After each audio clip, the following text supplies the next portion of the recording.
Hello everyone. It's good to be with you. I want to talk today about one of the most intricate, and often quietly painful, dances that can happen between two people, the relationship between a fearful avoidant, specifically one who leans more anxious, and a dismissive avoidant. If you're here, you might be living this reality, or perhaps you're trying to understand a relationship that feels like a beautiful, heartbreaking puzzle. You love each other, that much is clear, but sometimes it feels like you're speaking different languages, from different rooms, with the doors locked from the inside. At first glance, this pairing can feel deceptively peaceful. There's a silent, unspoken agreement for space. Neither is clingy. Neither demands constant reassurance in the way an anxious, preoccupied partner might. It's like two planets orbiting the same sun, but at a safe, respectful distance.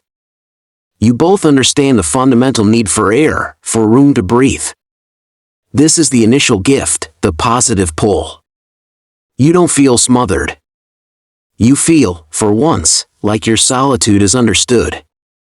But this very space, this quiet territory between you, can become the very ground where misunderstanding takes root and grows in the dark. Because while you are both avoidant, you avoid in different ways, for different reasons, and the core struggle you share is one of communication and trust. It's the one thing you both find most terrifying, and it's the very bridge your relationship needs to survive. Let me paint a picture. Imagine two people, both carrying a heavy, precious, and fragile vessel inside them, the vessel of their emotions. The dismissive avoidant has learned to set their vessel down in a distant room, to ignore it, to pretend it isn't there. They go about their days, efficient, capable, sometimes even judging others who seem so burdened by their own emotional weight. But that vessel is still full. And pressure builds. Until one day, a crack appears, and the contents spill out in a sudden, explosive, often angry moment. It's not calculated, it's a system failure. The fearful avoidant, leaning anxious, carries their vessel too, but they're constantly aware of its sloshing contents. They feel every ripple, every tremor. They want to show it to their partner, to say, "Look, this is what I'm carrying," but a deep, primal fear stops them. What if they look inside and are disgusted? What if they take it and drop it? So they hold it close, they try to manage it alone, but the anxiety of it tipping over is constant. They are more in touch with their emotions than the dismissive avoidant, but they are terrified of the vulnerability required to share them. So they, too, bottle up, until the anxiety becomes too much, and they have what I call a crash out, an emotional outburst that is often a cocktail of sadness, fear, and long-suppressed need. So here you are, two people who both need to talk, but whose instincts scream to stay silent. You enter a conflict, and both of you retreat to your respective fortresses. The dismissive avoidant shuts down, goes cold, maybe even uses a sharp word to create distance. The fearful avoidant feels this withdrawal like a physical blow, and their anxiety screams that this is abandonment, and they either chase or they retreat into a deep freeze of their own. The problem doesn't get resolved. It just gets buried, alive, and it will dig its way out later. What's the way through this? It begins with the bravest, simplest, and most difficult step, learning to label your emotions in tiny, manageable words. It's about moving from the fortress to the front gate and speaking a single, true sentence.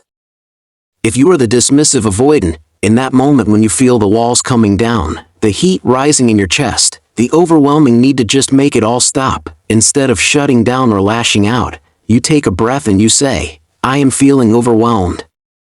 I need a 20-minute break from this conversation. It is not that I don't care. I need space to calm down so I can hear you." You have to understand, your partner's first instinct will not be to give you that space gracefully. They will likely panic. So you must repeat it, calmly, reassuringly. "I am coming back.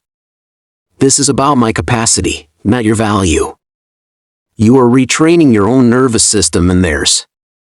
And if you are the fearful avoidant, you must learn to speak before the storm hits.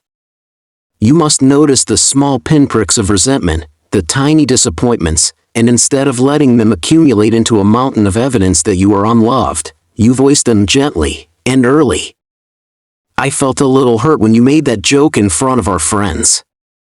I know you didn't mean it, but it touched a sore spot for me. Can we talk about that when you have a moment? You are not accusing. You are sharing a piece of your internal map. You are saying, here, this is fragile ground for me. This act of preemptive, gentle communication is how you stop the cycle of explosive crashes. Then there's the power struggle. This is a fascinating and often overlooked dynamic in this pairing. With an anxious and avoidant couple, the anxious partner often takes the lead by default, because their fear of abandonment drives them to pursue, to plan, to try and fix.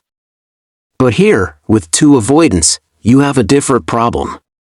Neither of you wants to be fully in charge, because to lead is to be responsible, and to be responsible is to risk failing and being blamed.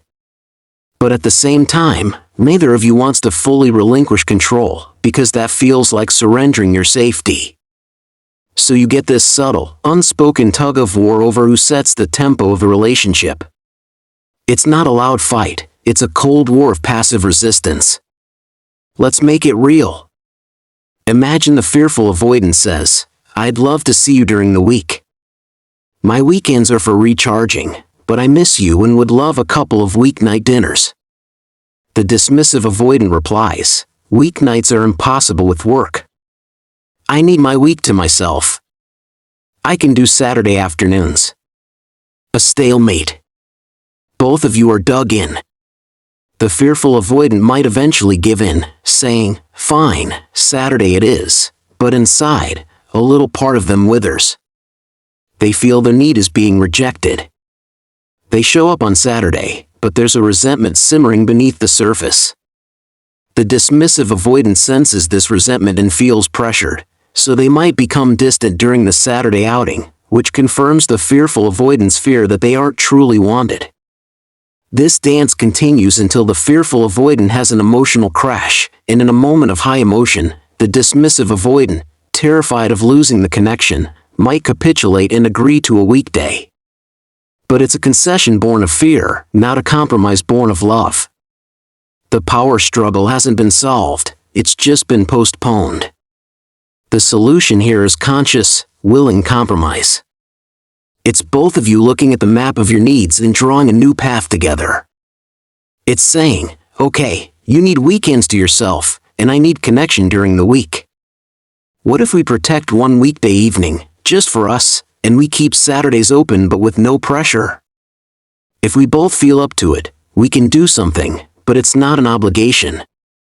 This requires both of you to give up something. You both have to step out of your comfort zones and trust that meeting in the middle won't result in you losing yourself. It's not a loss, it's the creation of a new, shared territory. Now, let's talk about the delicate and painful ecology of blame and self-worth. Often, the dismissive avoidant, who may project a facade of high self-worth, struggles deeply with internal shame. When conflict arises, their defense is to externalize the blame. It's a protective mechanism. To admit fault is to open the door to that crushing feeling of being fundamentally flawed. The fearful avoidant, who often wrestles with a core sense of low self-worth, is ironically, sometimes too quick to take the blame. Their inner critic is so loud that when someone else points a finger, they think, "You're probably right. It is me. I'm too much, I'm too needy, I'm the problem." So a pattern emerges, something goes wrong. The dismissive avoidant, perhaps unconsciously, shifts the blame onto the fearful avoidant. The fearful avoidant, with their head bowed, accepts it. "You're right, I shouldn't have brought that up. I'm sorry for being emotional." They take the weight because, on some level, they don't trust that the other person is capable of bearing any of it. They believe, if I don't take this, the whole relationship will fall apart. They are the overfunctioner in accountability. But here's the tragic twist. The fearful avoidant is also deeply distrustful. So while they are saying it's my fault, they are internally filing away this injustice. They are keeping score. And over months, years, the ledger becomes heavy. The dismissive avoidant, in a moment of clarity or in therapy, might suddenly realize, my God, I've been blaming them for things that were my responsibility too. That realization hits their shame wound like a hammer. They feel immense guilt and rush to repair. But by then, the fearful avoidant's trust account is bankrupt. They've built a wall of self-protection out of all those accepted blames, and they no longer believe the dismissive avoidant is capable of true accountability. To break this, a great healing must occur. Dismissive avoidant, you must practice the courage of saying, I was wrong here too. My part in this was, it will feel like you're confessing to a crime, but you are simply stating a truth. And in doing so, you are not proving you are bad, you are proving the relationship is safe enough for imperfection. Fearful avoidant, you must practice the courage of gently deflecting blame that is not yours to carry. You must say, I hear that my tone was harsh, and I apologize for that. And I also feel that the topic itself was important, and I'd like us to be able to discuss the content, not just my delivery. You are teaching your partner how to share the emotional load. This all leads to the final, profound hurt, the cycle of perceived rejection. The dismissive avoidant feels judged and frustrated when the fearful avoidant doesn't trust them. They think, I'm trying, why can't you see that? Why do you always expect me to fail? This frustration makes them pull away. The fearful avoidant sees this pulling away as the ultimate disrespect, a confirmation of their deepest fear, I knew it. You don't really care. This triggers their crash out or a deep, cold withdrawal, which then makes the dismissive avoidant feel even more unjustly accused, and the spiral deepens. And in the most intimate moments, this plays out in physical affection. The fearful avoidant often struggles to receive love. A hug can feel overwhelming, a compliment can feel like a trap. Their system is wired to question the sincerity and safety of the offering. The dismissive avoidant, who may offer affection as one of their few vulnerable gestures, takes this recoil as a deep, personal rejection. I am opening up, and you are pushing me away. So they stop offering. And the fearful avoidant, who may crave that very affection but is terrified of it, now feels its absence as proof that they are unlovable. The silence between them grows. The medicine here is radical depersonalization and profound reassurance. Dismissive avoidant, when your partner flinches from your touch, you must not turn it into a story about your inadequacy. You must see it as their old wound, flaring up. Be patient. Be consistent. Your touch should be an offer, not a demand. A steady, non-threatening presence will build safety over time, far more than occasional grand gestures. And fearful avoidant, you must use your words to bridge the gap your body cannot yet cross. When you feel yourself tense up, you can say, I love that you want to hug me. My body is just feeling a little overwhelmed right now. It's not you. I adore you. Can we just sit close for a minute instead? You are reassuring them that the rejection is not of them, but of a feeling inside you. You are guiding them on how to love you in a way you can receive it. This journey is not for the faint of heart. It is the work of archaeologists of the heart, carefully brushing away the dust of past hurts to find the true connection underneath. It requires you both to believe that the other is acting from pain, not malice. It asks you to trust the process, to believe in the fragile, growing thing between you enough to water it with patience, to shine the light of compassion on it, even on the days you feel in shadow. You are not broken. Your attachment style is a survival strategy that once saved you. But you are here now because you are being called to something more than survival. You are being called to a love that is not just about finding someone who doesn't trigger you, but about building a relationship that can hold all of you, even the most frightened parts. It is possible. It begins with one brave, true word, spoken from the heart, across the space between you.